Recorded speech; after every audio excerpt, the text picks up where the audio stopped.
যুগের পর যুগ বিশেষভাবে স্মরণ করেই যাবে। আমাদের পরিচয় আমরা আল্লাহর গোলাম, আমাদের পরিচয় আমরা আল্লাহর বান্দা। কিন্তু বন্দেগী করব কিভাবে, গোলামি করব কিভাবে?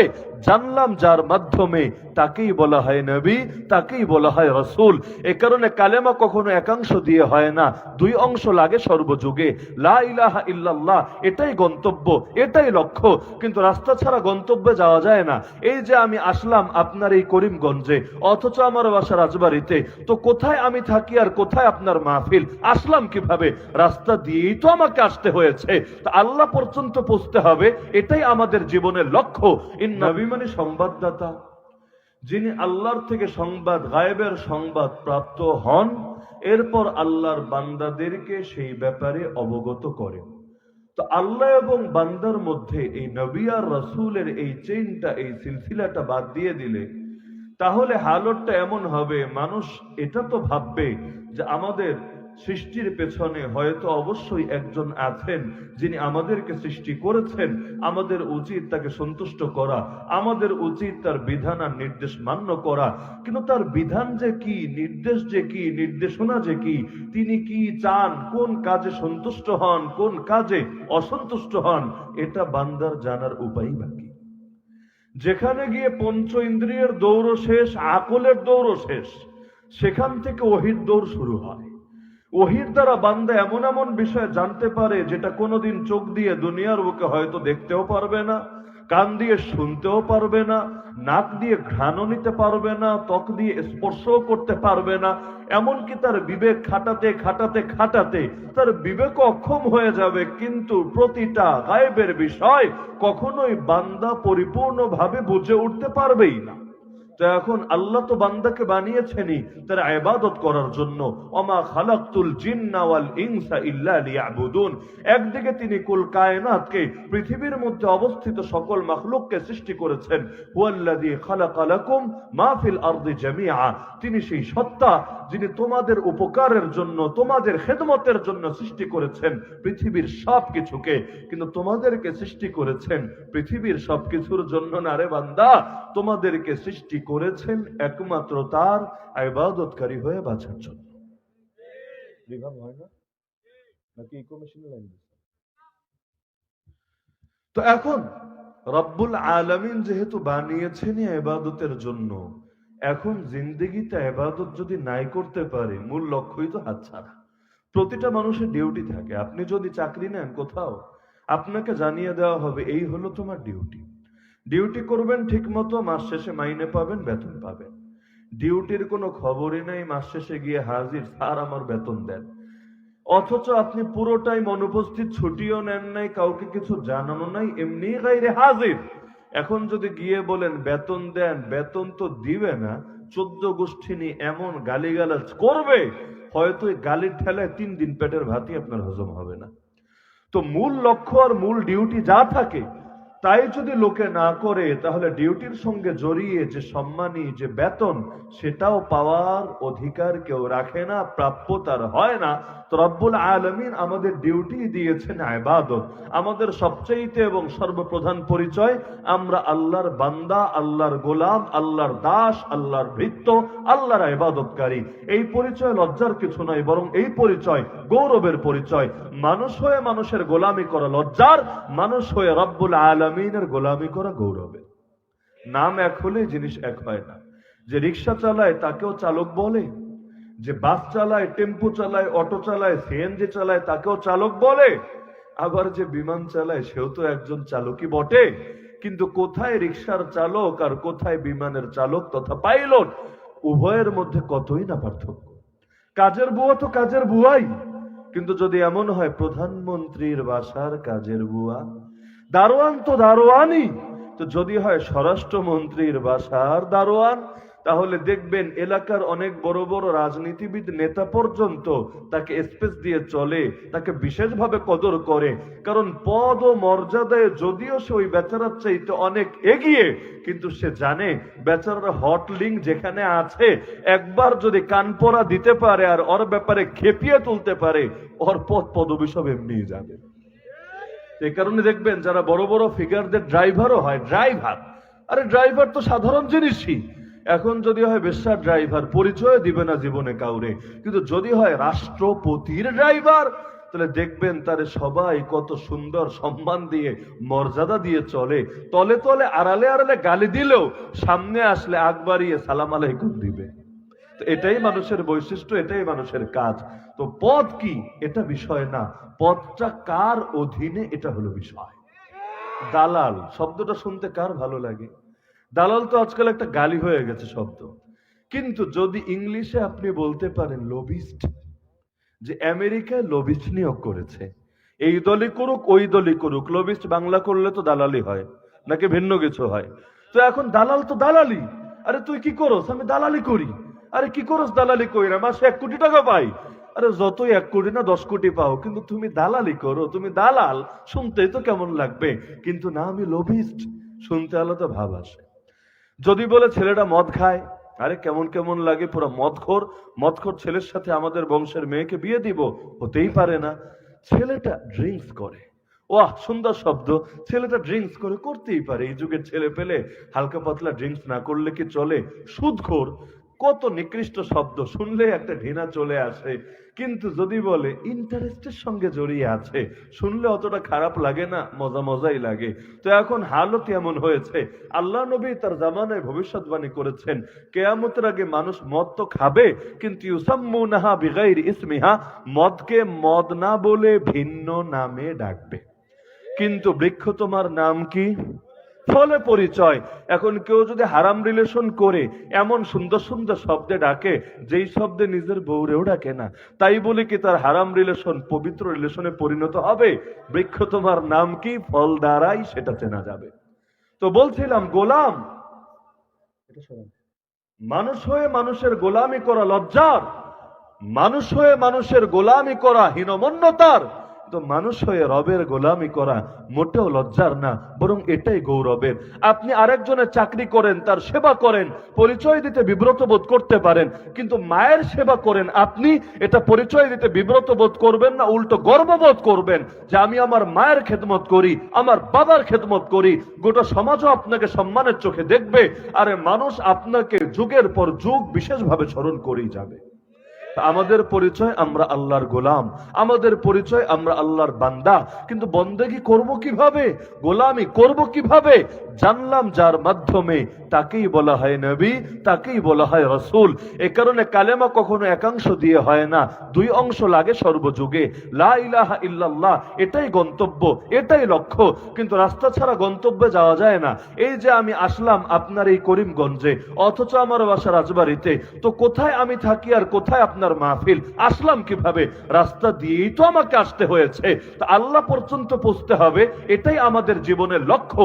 ইন্না সালাতি ওয়া নুসুকি ওয়া মাহইয়ায়া ওয়া মামাতি লিল্লাহি রাব্বিল আলামিন লা শারীকা লা ওয়া বিযালিকা উমিরতু আনা আউয়ালুল মুসলিমিন। আমার নামাজ, আমার কুরবানি, আমার জীবন, আমার মরণ সব একমাত্র রব্বুল আলামিন আল্লাহর জন্য, যার কোনো শরীক নাই। কুল হুয়াল্লাহু আহাদ, তুমি বলো আল্লাহ এক, আল্লাহুস সামাদ, তিনি চিরনির্মুখাপেক্ষী আর সকলে তার দিকে প্রতিটা মুহূর্তেই মুখাপেক্ষী। লাম ইয়ালিদ, তিনি কাউকে জন্ম দেন নাই যে রাজত্ব তার থেকে এখন আরেকজনের হাতে যেতে পারে আগামীর ভবিষ্যতে। ওয়ালাম ইউলাদ, তিনি কারো থেকে জন্ম নেন নাই যে তার আগে তার বাপদাদা রাজত্ব করেছেন, এবার বংশানুক্রমিক ভাবে তিনি এসে রাজা হয়েছেন। না, ওয়ালাম ইয়াকুল লাহু কুফুয়ান আহাদ, তার সমকক্ষ কেউই হবে না, না ইসরায়েল, না আমেরিকা, না দুনিয়ার মানুষ, না জিন, কেউ কখনোই রবের সমকক্ষ হবে না, হতে পারে না। তো গন্তব্য তো এটাই, আল্লাহ, আল্লাহকে পেতে হবে। মান লাহুল মাওলা ফালাহুল কুল, আল্লাহ যার হয়ে যাবে, কুল কায়নাত তার হয়ে যাবে। কিন্তু আল্লাহরে পাবে কেমনে? আল্লাহ পর্যন্ত পৌঁছবে কেমনে? সিঁড়ি ছাড়া 2 তলায় ওঠা যায় না, আরে লিফট ছাড়া উপরে পৌঁছা যায় না, রাস্তা ছাড়া গন্তব্যে যাওয়া যায় না। তো আল্লাহ পর্যন্ত পৌঁছারও একটা রাস্তা আছে, সেই রাস্তায় কালেমার দ্বিতীয় অংশ মুহাম্মাদুর রাসূলুল্লাহ সাল্লাল্লাহু ওয়া সাল্লামুহু আলাইহি।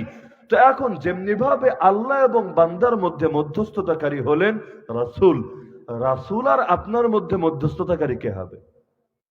বলবেন এখানে মধ্যস্থতাকারী লাগবে কেন? রাসূল কোন যুগের, আপনি কোন যুগের?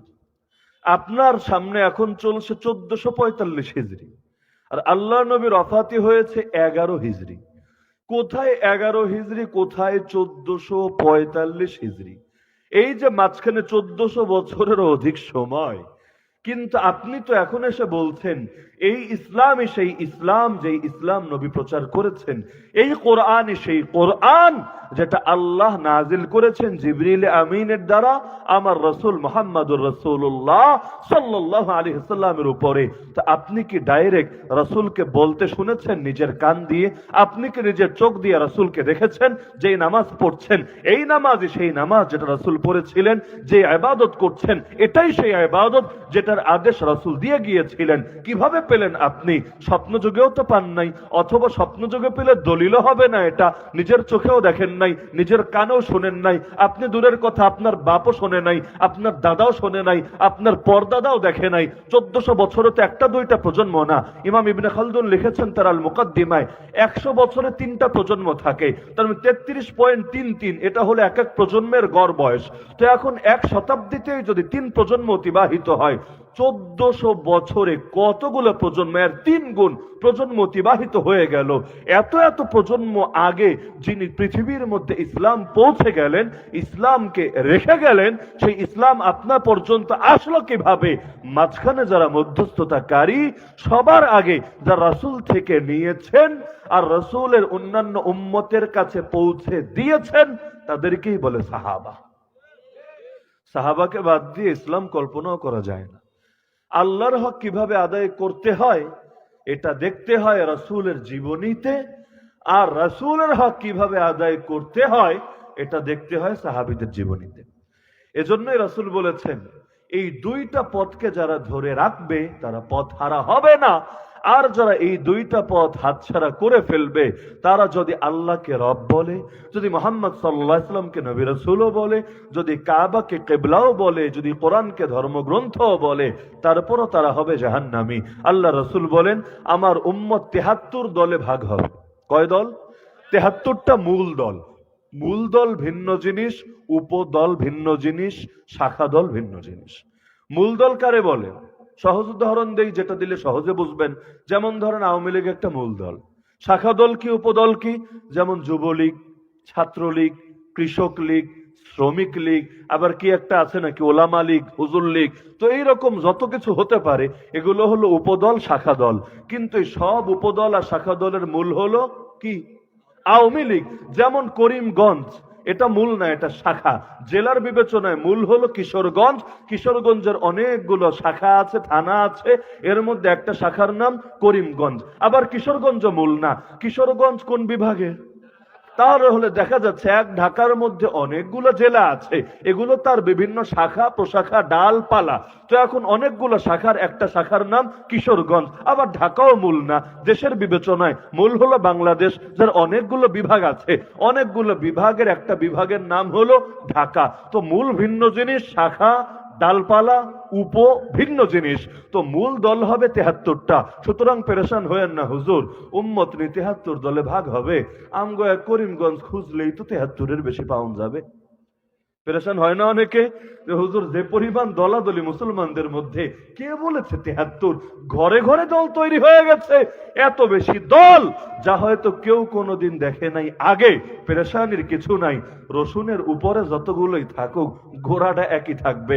তো এখন উপদল শাখা দল হাজার হাজার লাখ লাখও হতে পারে, কিন্তু মূল জীবাণু, মূল ভাইরাস, মূল রোগ এই কয়টার মধ্যেই সীমাবদ্ধ থাকবে।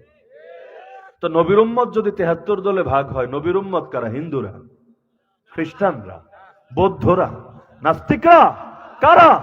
মুসলমানরা, মুমিনরা। মুসলমান কাদেরকে বলে? যারা আল্লাহর রব বলে তাদেরকেই তো।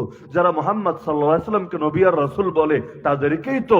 আরে এদের মধ্যেই যদি 73টা দল হতে পারে, তাহলে বিষয়টা কতটা জটিল একটাবার চিন্তা করে দেখেন না। আবার 73 হয়েছে এখানেই শেষ না। নবী বলেন কুল্লুহুম ফিন নার ইল্লা মিল্লাতান ওয়াহিদা, 73-এর সবগুলোই যাবে জাহান্নামে, মাত্র একটা দল বাদে। সেই দল কারা? যাদের মধ্যে দুটো গুণ আছে, যেই দুটো গুণ আগে আমি উল্লেখ করলাম।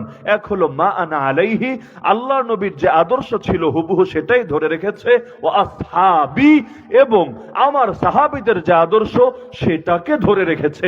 একটা বলেন নাই, দুটো বললেন। কয়টা? কয়টা? আপনার ভেতরে প্রশ্ন আসতেই পারে, হুজুর দুইটা কেন বললো? একটা বললেই চলতো।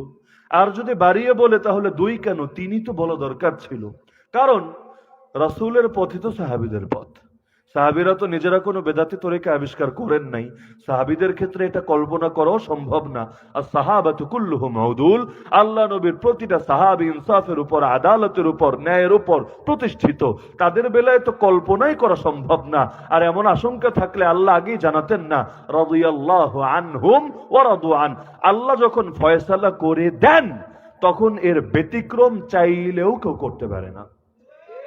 আমি একটা জিনিস ভেবে হয়রান হই, আমাদের ছোট মাথায় যেটা বুঝে ধরলো, কিন্তু বেচারা এত বড় মাথা মোটা হয়েও তার বুঝে কেন ধরলো না? এই দেখেন সূরা লাহাব, আশা করি সবার মুখস্থ আছে। তাব্বাত ইয়াদা, যারা মুখ নারান না এদের মুখস্থ নাই নাকি? তাব্বাত ইয়াদা আবি লাহাবি ওয়া তাব। এই সূরা যখন নাজিল হয়েছে তখন কি আবু লাহাব মরা না জিন্দা? জিন্দা। অথচ সূরার মধ্যে বলে দেওয়া হলো সায়াসলা নারাং যাতা লাহাবি ওয়া ইমরাআতু, আবু লাহাবও শীঘ্রই জাহান্নামে যাবেই যাবে, ওর বউ বেচারা উম্মে জামিল যার নাম, সেও জাহান্নামে যাবে। অথচ তখন কিন্তু মরে নাই, বাইচা আছে। যদি মইরা যায় তো মাসালা সোজা। মরা মানুষরা জান্নাতি বলেন জাহান্নামী বলেন যাই বলেন, ওর কিন্তু ইউটার্ন নেওয়ার সুযোগ নাই, সে কিন্তু নিজের আদর্শ পাল্টানোর সুযোগ নাই। মরে গেছে, দুনিয়ার চ্যাপ্টার খতম হয়ে গেছে, দুনিয়াতে আর তার কোনো রদবদল মানুষ দেখবে না, দেখা সম্ভব না। কিন্তু যখন বলা হলো সে জাহান্নামে যাবে, তখন কি সে মরা না সে জিন্দা? আচ্ছা এবার আপনি চিন্তা করেন, একদিকে নবী দাওয়াত দিচ্ছেন সমাজে, ইয়া আইয়ুহান নাস কুলু লা ইলাহা ইল্লাল্লাহ তুফলিহু, হে মানুষ সকল লা ইলাহা ইল্লাল্লাহ বলো সফল হয়ে যাবা। কোন জগতের সফল? দুনিয়ায় সফল, আখিরাতেও সফল। আখিরাতে সফল কারা হয়? যারা জাহান্নামে যায়। কই যায়? কই যায়? ফামান যুহজিহা আনিন নারি ওয়া উদখিলাল জান্নাতা ফাকাদ ফাজ, যাদেরকে জাহান্নাম থেকে বাঁচানো হলো, জান্নাতে প্রবেশ করানো হলো, কোরআন বলছে একমাত্র তারাই সফল হলো। তাহলে নবী বলছেন সফল হতে চাইলে কালেমা পড়লেই চলবে। যদি ঈমান আনো, একদিন না একদিন জান্নাতে যাবেই যাবে। যে ব্যক্তি মৃত্যুর সময় শুধু লা ইলাহা ইল্লাল্লাহর ইয়াকিনটা নিয়ে দুনিয়া থেকে যেতে পারবে, মান মাতা ওয়া হুয়া ইয়ালামু আন্নাহু লা ইলাহা ইল্লাল্লাহ দাখালাল জান্নাহ, সে ব্যক্তি জান্নাতে প্রবেশ করবেই করবে। আচ্ছা এই হাদিসগুলো, এই কথাগুলো আবু জাহালকে জানতো না? তার কানে কি আওয়াজ পৌঁছায় নাই? অবশ্যই। কারণ আবু জাহাল এমনি লেগে থাকতো নবীর পেছনে। বলবেন নবীর পেছনে কেন লেগে থাকতো? সোহবত নেওয়ার জন্য? না রে ভাই, অন্য মাকসাদে। দুনিয়াতে শ্রোতা দুই রকম হয়, একরকম শ্রোতা আসে হেদায়েতের জন্য শোনে, আর এক রকম শ্রোতা আসে প্যাচ লাগানোর জন্য শোনে। আবার এক ক্যাটাগরি এমনও আছে যারা পেঁচও লাগাবে না, হেদায়েতও নিবে না, যাওয়ার সময় পকেটটা শুধু নিয়ে যাবে। যখন বক্তারা নামে স্টেজ থেকে প্রচন্ড একটা ভিড়াভিড়ি হয় মুসাফাহার জন্য। যখন ভিড়াভিড়ি হয়, আল্লাহর অনেক বান্দা তো হাতের সাথে মুসাফাহা করে, দুই একজন পকেটের লগে মুসাফাহা করে বসে। এখন বক্তাদেরও জিনিসপাতি হারায়, তার চাইতে বেশি শ্রোতাদের জিনিসপাতি হারায়। মসজিদে গেলে জুতা নাই, মাহফিলে আসলে মোবাইল নাই, আবার ইস্তেমায় গেলে পকেটে মানি ব্যাগ নাই। চুরি করে কারা? যারা লম্বা টাইম বসে বয়ান শুনেছে তাদেরই তো কেউ কেউ। চোর তো আসমান ফুটা হয়ে আসে নাই, জমিন ফুটা হয়েও বের হয় নাই। রাস্তা সবার আগে, আরে আহত হোক আর নিহত হোক, তাকে মেডিকেলে নেওয়া হয় পরে, অধিকাংশ ক্ষেত্রে তার পকেট কাটা যায় আগে। কারা করে এগুলো? যারা ছুটে এসেছে সবার আগে। আপনার মনে হবে আল্লাহর বান্দা আরে কতটা মানব দরদি, সবার আগে মেডিকেল নেওয়ার জন্য ছুটে আসছে। তো সবাই মেডিকেল নেওয়ার জন্য ছুটে আসে না, কেউ কেউ পকেটটা মারার জন্য ছুটে আসে। তো এখন আবু লাহাব পেছনে পেছনে লেগে থাকতো কেন? এক সাহাবী বর্ণনা করেন, যিনি তখন মুসলমান হন না, ওই সময় কাফের ছিলেন। তিনি বলেন, আমি দেখেছি নিজের চোখে একজন নওজোয়ান গিয়ে হাটে ঘাটে মাঠে দাওয়াত দিচ্ছে, মানুষকে বলছে, হে মানুষ সকল, লা ইলাহা ইল্লাল্লাহ বলো, সফল হয়ে যাবা। তার পেছনে পেছনে তার চাইতে বেশি বয়স্ক একজন লোক গিয়ে হাজির হচ্ছে। যখনই সে কথা বলছে, পেছন থেকে এসে সে কখনো তার মাথার উপর ধুলো, কখনো মাটি ছুঁড়ে মারছে, কখনো চেহারার মধ্যে থুতু দিচ্ছে, আর মানুষকে বলছে, ওর কথা কানে নিও না, ও পাগল, ও আমার আপন ভাতিজা, আমি সাক্ষ্য দিচ্ছি ও একটা মেন্টাল, ওর কথা কানে নিও না, না হলে তোমরা বিপদে পড়ে যাবা, ক্ষতিগ্রস্ত হবা। পরবর্তীতে আমি জানলাম, তিনি বলেন, পরবর্তীতে আমি জানলাম যে যুবকটা দাওয়াত দিচ্ছিল তার নাম মুহাম্মদ, আর যে তার পেছনে এভাবে লেগে লেগে তাকে পদে পদে লাঞ্ছিত করছিল তার নাম আবু লাহাব। তো এই আবু লাহাব জিন্দা অবস্থায় শুনতে পেল সে জাহান্নামে যাবে। একটা বার চিন্তা করেন, রাজা গিয়েছিলেন, যখন এই কাহিনী জানলো, এমন এমন ভাবে নবীরে ফাঁসাতে চাইলো যেটা কমন সেন্সও এই প্রশ্নটাকে অযৌক্তিক বলে দাবি করে। যেমন, বলো তো মোহাম্মদ, তুমি যে ইসরা করলা, মেরাজ করলা, ভালো কথা, বাইতুল মাকদিসের মধ্যে কি কি আছে কও দেখি। এখন এক জায়গায় লোকে একবার গেলে যখন মাকসাদ ভিন্ন কিছু থাকে, তখন কোন জায়গায় কোন জিনিস কয়টা আছে, কি আছে, এগুলোকে লোকে গুনে গুনে রাখে। আমিও তো আপনাদের মাহফিলে আসলাম, নয়াকান্দির মাহফিলে, 6 মাস পর যদি